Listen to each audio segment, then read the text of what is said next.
people, teman-teman semuanya. Udah lama nih kita nggak buat podcast ya Pak ya? Iya. Oke, sekarang mau balik lagi sama aku nih. Mungkin yang udah lupa, aku mungkin pernah balik kali ya. Nama aku Deris, teman-teman dari Marketing Logos. Dan hari ini di tanggal berapa nih? Tanggal 12 ya. Bulan 5 kita akan ada podcast lagi nih, karena kan udah lama juga. Mungkin teman-teman juga udah kangen nih sama Logos, podcast Logos gitu. Nah, setiap podcast ini aku nggak pernah sendiri teman-teman. Aku bareng sama narasumber yang emang udah terpercaya, yang emang udah ahli dalam bidang IT. Dan sekarang ini aku bersama Bapak Sagi Arsyad nih. Halo Pak Sagi. Ya, halo. Oke, gimana nih Pak kabarnya nih Pak? Baik. Alhamdulillah ya Pak. Ya. Oke, nah Pak Sagi ini sekarang kesibukannya apa aja nih Pak? Sekarang kesibukannya ya itu lagi ada proyek-proyek untuk pekerjaan yang Power Platform, kemudian juga Microsoft 365 dan seterusnya. Oke, jadi Pak Sagi ini super duper sibuk teman-teman. Nah, Pak Sagi ini ada menjabat sebagai MVP ya Pak ya di Logos ya Pak? Yes, MVP itu adalah title dari Microsoft untuk orang-orang yang memang aktif di komunitas dan berkontribusi terhadap komunitas. Dan jadi MVP di Microsoft untuk kategori Microsoft 365 App and Service. Oke, Gitu. berarti one and only nih Pak? Untuk sekarang yang pertama dan yang satu-satunya sih di Indonesia. Oke, nah keren gak tuh teman-teman, Pak Sagi ini satu-satunya di Indonesia di bagian VP ya Pak, di bagian 365. Oke, nah berhubung Pak Sagi ini memang ahlinya itu dalam bidang Power Platform ya Pak. Jadi kita akan bahas mengenai Power Platform ya teman-teman. Dengan tema adalah Accelerate Business with Power Platform. Jadi bagaimana bisnis itu bisa lebih cepat, lebih mudah ya Pak ya dalam dunia kerja. Gitu. Tapi jangan lupa untuk subscribe, komen, like, dan juga share ke teman-teman kalian. Betul nggak Pak? Iya, betul. Betul, karena semakin banyak yang nonton, semakin juga kita bikin konten, semakin semangat. Oke, nah karena kita udah pembukaan nih Pak ya, udah salam sapa gitu kan. Nah kalau kita langsung mulai aja nih Pak ke topik ya Pak. Oke, nah yang pertama itu Pak, dari beberapa yang udah saya dengar gitu ya dari customer gitu, ada yang nanya, Power Platform itu seperti apa sih Pak secara generalnya gitu? Mungkin ada yang belum paham, ada yang belum pakai gitu. jadi Power Platform itu adalah kumpulan tools ya yang kita bisa anggap sebagai Microsoft 365 itu sebagai platform untuk bagaimana kita bekerja sehari-hari. Tapi kan kita juga pengen ada sesuatu yang custom atau yang bisa dibentuk sesuai dengan pekerjaan kita. Ya, misalnya seperti apa? Pekerjaan kita sehari-hari berkenaan dengan mengolah invoice. Pekerjaan kita sehari-hari mengenai mengolah order. Nah, tentunya kita ada satu hal yang kita mau buat ya, yang kita mau otomatisasi atau kita mau buat visualisasi terhadap data-data kita. Nah, itu bisa menggunakan Power Platform itu sendiri. Oke, jadi kita bisa custom ya Pak? Bisa kita custom itu gitu seperti ya. apa tuh Pak customnya Pak misalkan? Customnya seperti ini, misalnya kita sehari-hari untuk bekerja kita perlu mengolah sebuah data ya, dan dari setelah data itu diolah perlu dikirim datanya ke satu pihak, kemudian dari internal kita ya ke dalam satu pihak atau satu divisi, kemudian setelah diupload oleh divisi ini ke divisi lain dan seterusnya. Tapi itu memiliki berbagai variasi. Nah, kalau kita bisa melihat polanya, kita bisa membuat semacam kayak flowchart. Nah, itu kita bisa otomatisasi proses bisnis itu menggunakan Power Automate. Nah, kalau misalkan kita menggunakan Power Automate itu bisa menghindari banyak hal. Yang pertama itu adalah kesalahan. Ya, kadang kita kan kalau kita coba by ingatan aja, kadang kita bisa salah misalkan dalam melakukan satu pekerjaan. Yang kedua itu untuk efisiensi waktu, karena kalau misalkan kita bisa otomatisasi, kita bisa tidak menunggu orang lain atau tidak menunggu diri kita sendiri untuk memproses satu pekerjaan. Nah, yang ketiga itu adalah untuk kita bisa bekerja secara lebih masif ya, karena banyak hal bisa kita lakukan otomatisasi gitu. Oke, jadi lebih otomatis ya Pak? Bisa lakukan otomatisasi semua ya. gitu ya. Nah, Power Platform itu sendiri ada nggak sih Pak macam-macamnya gitu? Jadi Power Platform itu terdiri dari yang pertama itu adalah Power Automate. Ini yang dari tadi saya cerita. Power Automate itu mengenai bagaimana kita bisa mengotomatisasi proses pekerjaan kita mengenai otomatisasi proses invoice, otomatisasi proses order processing, otomatisasi proses request perjalanan dinas dan sebagainya gitu ya. Itu kan di semua perusahaan juga dilakukan, tapi beda-beda dari masing perusahaan cara cara pekerjaannya. Yang kedua itu adalah Power Apps. Nah, Power Apps ini untuk kita ngebuat aplikasi yang mana datanya itu bisa berada yang ada di Microsoft 365. Misalnya apa? Kita menyimpan sebuah data di Microsoft List, kita menyimpan data di misalkan di Dataverse ya. Kita mau ada semacam kayak pengolahan data di situ ya, menggunakan aplikasi. Nah, kita developnya menggunakan Power Apps. Kemudian ada lagi Power BI. Nah, Power BI ini idenya adalah kita misalkan punya kumpulan data yang scatter gitu ya di beberapa tempat. Nah, kita mau menjadikan itu menjadi sebuah report yang kita bisa lakukan analisa gitu ya.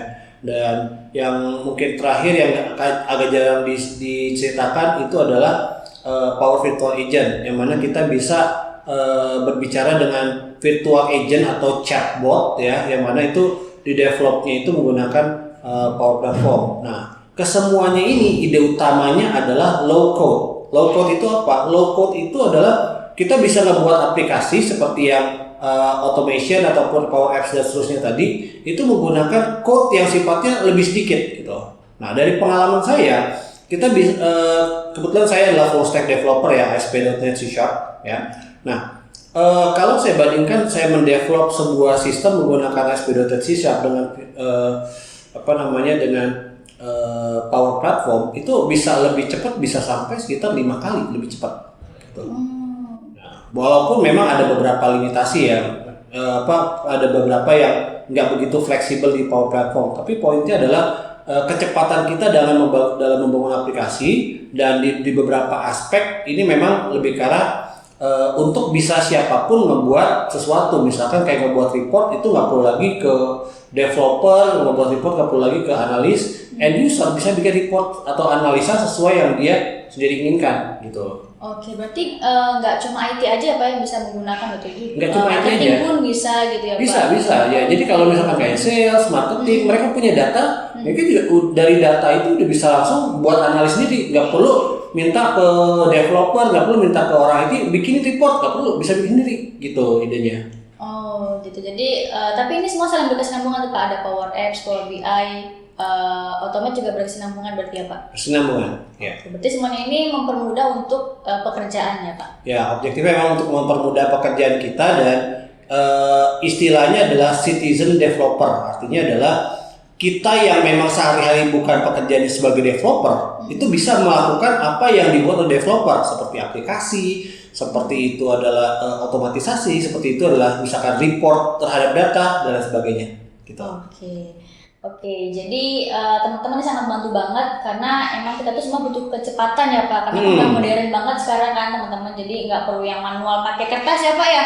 Nah, itu dia yang banyak hal yang bisa di-solve oleh Power Platform, terutama mengenai Power Automate ya.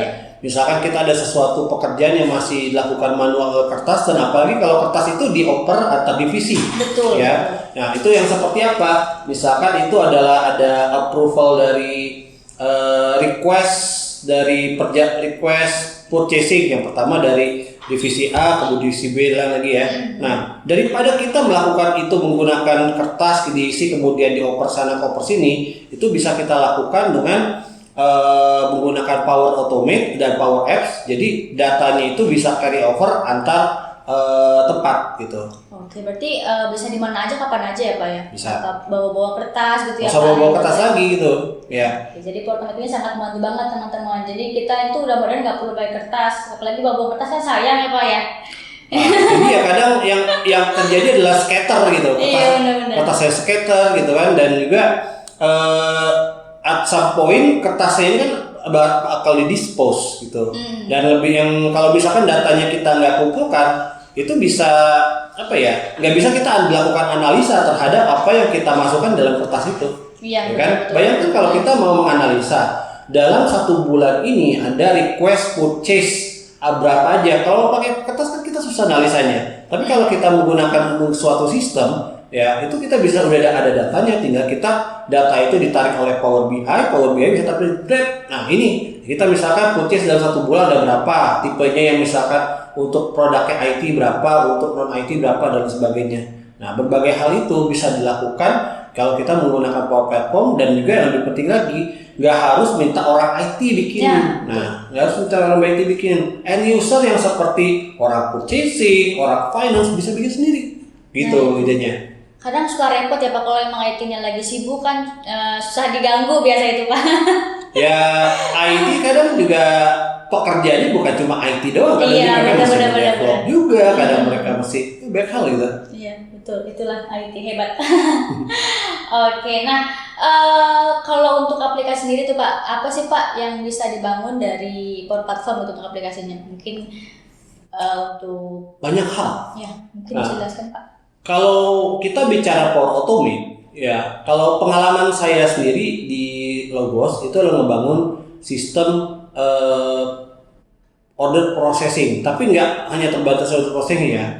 Nah, order processing ini adalah bagaimana kalau misalkan dengan kita sekali submit, ya, nanti datanya ini bakalan bisa direview dulu. Misalkan mau order mau order suatu produk, nah nanti datanya bakal direview dulu, produk ini boleh diorder apa enggak. Misalkan habis itu direview lagi oleh pihak kedua, ini apakah boleh di-execute gitu ya secara komersial. Nah habis itu diproses, habis itu dilakukan invoicing kepada customer dan lain sebagainya. Nah proses-proses itu kita bisa lakukan otomatisasi menggunakan Power Automate. Nah, imply bahwa kalau kita misalkan ada satu bisnis proses yang sifatnya fix atau proses sifatnya dinamis, tapi bisa kita mappingkan ya, bisnis proses itu bisa kita buat juga menggunakan Power Automate. Nah, yang lainnya yang kedua itu adalah Power Apps. Misalkan kita punya data ada di Microsoft 365, data apa? Misalkan kayak data yang sekarang saya sedang buat di salah satu perusahaan itu adalah dokumen manajemen sistem, ya. Walau de factonya memang datanya disimpan di SharePoint, tapi dia butuh ada sebuah capability yang by default tidak disediakan SharePoint, ya, mengenai ini mesti bisa difilter baik secara tampilan, kemudian juga mesti ada sifatnya workflow yang sifatnya lumayan dinamis. Nah, kita mau buat tampilannya juga secara lebih custom, nah itu bisa menggunakan Power Apps, gitu ya. Dan yang selanjutnya adalah Power BI, ya, misalkan kita udah punya multiple data yang kita ingin lakukan analisa, ya, itu kita bisa lakukan menggunakan Power BI. Yang terakhir Power Virtual Agent itu kalau misalkan kita ingin membuat semacam kayak chatbot, jadi misalkan kita mau tanya bulan ini pendapatannya estimasi berapa, kita bisa tanya ke dalam chatbot ini, gitu ya. Nah nanti chatbotnya di belakang sebenarnya menjalankan interaksi terhadap sistem. Nah habis itu dia akan balikin data nih, bulan ini pendapatan estimasi bakal sekian, gitu. Nah seperti itu menggunakan Power Platform. Dan yang paling baru itulah Power Page, ya. Power Page ini berguna untuk kalau kita mau ada satu data ingin ditampilkan ke pihak eksternal, ya, dalam hal ini misalkan kayak vendor atau customer, data mereka, ya. Nah dan mungkin kita memberikan capability mereka untuk mengedit data itu, ya, itu menggunakan Power Page. Gitu. Oke, ini Power Page itu baru berarti ya Pak ya? Masih baru. Oke, karena emang sebenarnya saya belum begitu familiar gitu Pak. Ya. Oke, jadi Power Page itu tinggal drag and drop ya Pak? Untuk pembuatannya pretty much drag and drop, ya, dan ada coding, ya, di beberapa titik ada coding, tapi codingnya bisa dibilang sedikit, paling cuma 1 baris 2 baris gitu. Karena emang low code ya Pak? Low code itu idenya. Gitu ya, Pak? Low code, no code gitu. Bahkan di sistem Logos ada sistem kami yang adalah central database. Saya hampir nggak coding sama sekali. Bisa dibilang coding untuk sistem itu berkurang sampai 99%. Gitu. Ada codingnya dikit sekali, tapi 99% udah nggak ada coding gitu. Oh gitu. Jadi emang mempermudah banget ya Pak? Mempermudah dan mempercepat untuk development-nya. Misalkan kayak ada dari bisnis tim saya butuh ada tambahan fungsional ini, gitu kan? Saya sesimpel, saya bisa mengerti titik mana, tinggal tambahin misalkan 1 field, kemudian tambahin di formnya, sebentar itu hitungan menit bisa jadi. Gitu. Oh gitu. Jadi tutup mata juga ini bisa ya Pak? Nggak tutup mata amat sih.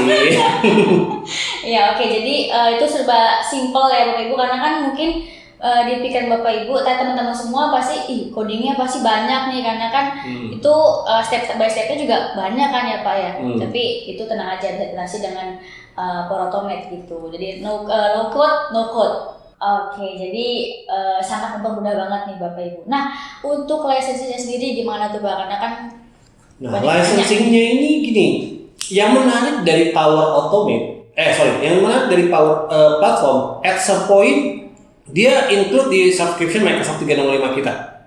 Oke. Nah, Power Automate, kalau kita hanya berinteraksi dengan data di Microsoft 365, itu include loh di license Microsoft 365 kita. Ya, saya yakin sudah banyak audiens sudah menggunakan Microsoft 365, minimal pakai yang paling affordable itu adalah Business Basic. Nah, di Microsoft 365 Business Basic itu udah include Power Automate dan Power Apps for Office 365. Maknanya apa? Untuk kita memproses data atau membuat otomatisasi atau membuat aplikasi yang datanya Microsoft 365 secara license sudah include. Oh, jadi gitu.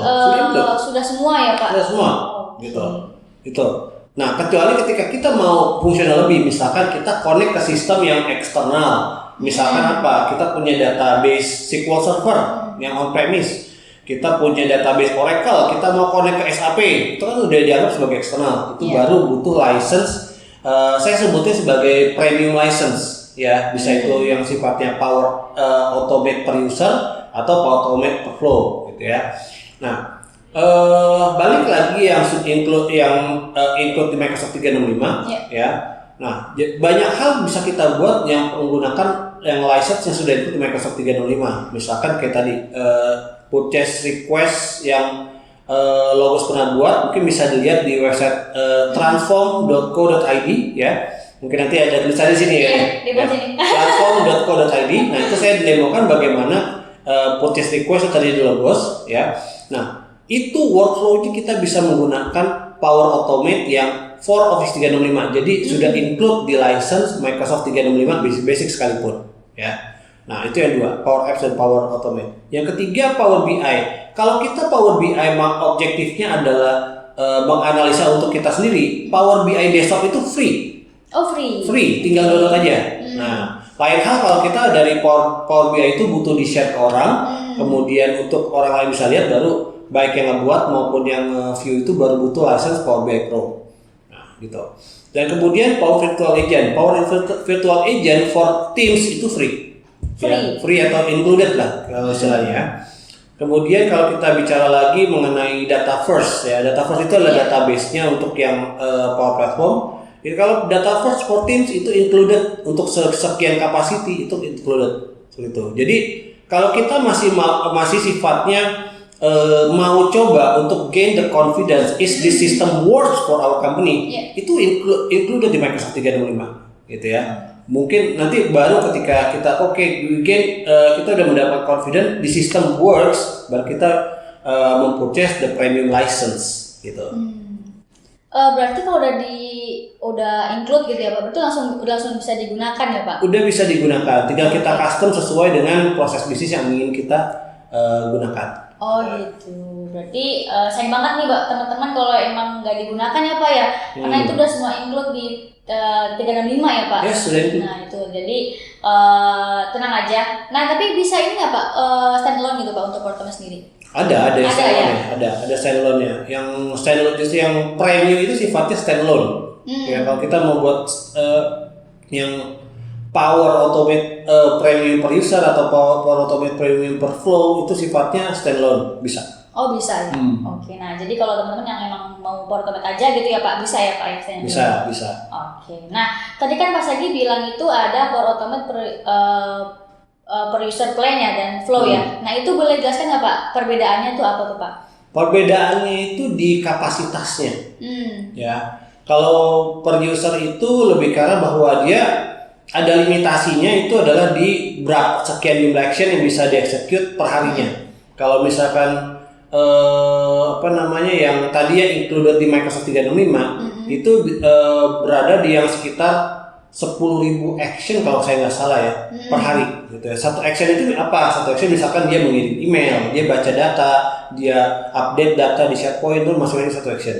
Nah, sedangkan ketika dia membutuhkan untuk actionnya itu lebih dari 10.000, kita perlu ke next stepnya itu adalah yang Power Automate premium yang per user itu limitnya sekitar 100.000 action per hari gitu ya.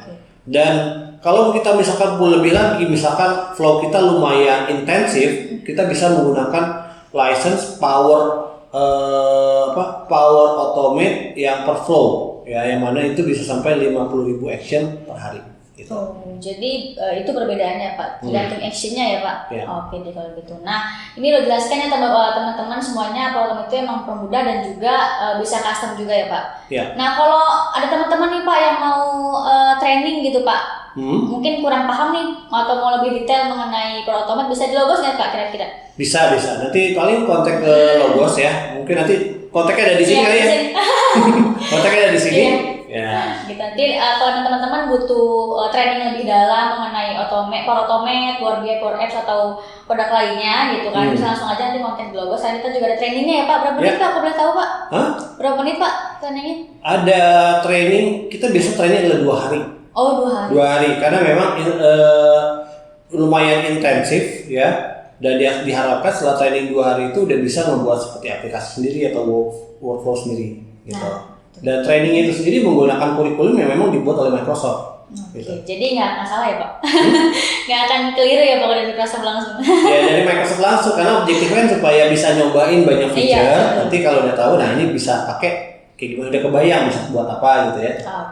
Nah itu, jadi nanti silakan aja dihubungi di Logos, nanti akan saya share di sini nih atau di kolom box sedikit akan aku share untuk kontak Logos gitu. Mungkin lagi pas lagi nih yang mau tambahkan mengenai Automate sedikit. Paling itu aja ya. Itu aja ya. Oke, nah tadi udah jelasin ya Bapak teman-teman semua sama Pak Sagi nih mengenai Automate, terus benefitnya juga baik banget ya Pak, lebih cepat, lebih mudah lah, karena semua by system nggak perlu manual gitu. Dan juga untuk costnya sendiri tuh Pak, gimana nih Pak? Untuk costnya, apakah lebih mahal kah? Mungkin takutnya kan orang berekspektasi, wah ini mahal banget nih kayaknya gitu. Enggak sih, kalau Power Platform itu kalau kita lihat di market termasuk yang paling murah, bisa dibilang. Oke, itu udah paling murah, terjangkau kan, dan juga mempermudah. Silahkan, langsung aja. Oke, nah berhubung dari Pak Sagi juga sudah selesai ya, nggak ada lagi yang ditambahkan ya Pak ya, dan materi juga kita sudah sampaikan. Jadi untuk podcast hari ini kita sudahi ya Pak. Ya. Oke, dari saya cukup sekian. Apabila saya salah kata, sekali lagi kalau Bapak mau tanya mengenai Power Platform lebih detail, silahkan nanti di kolom box atau di sini akan saya cantumkan ya. Gitu. Jadi dari saya segitu aja. Pak Sagi juga udah ya Pak. Ya, siap. Oke, terima kasih teman-teman semuanya. Jangan lupa nonton podcast selanjutnya. Bye bye. Bye.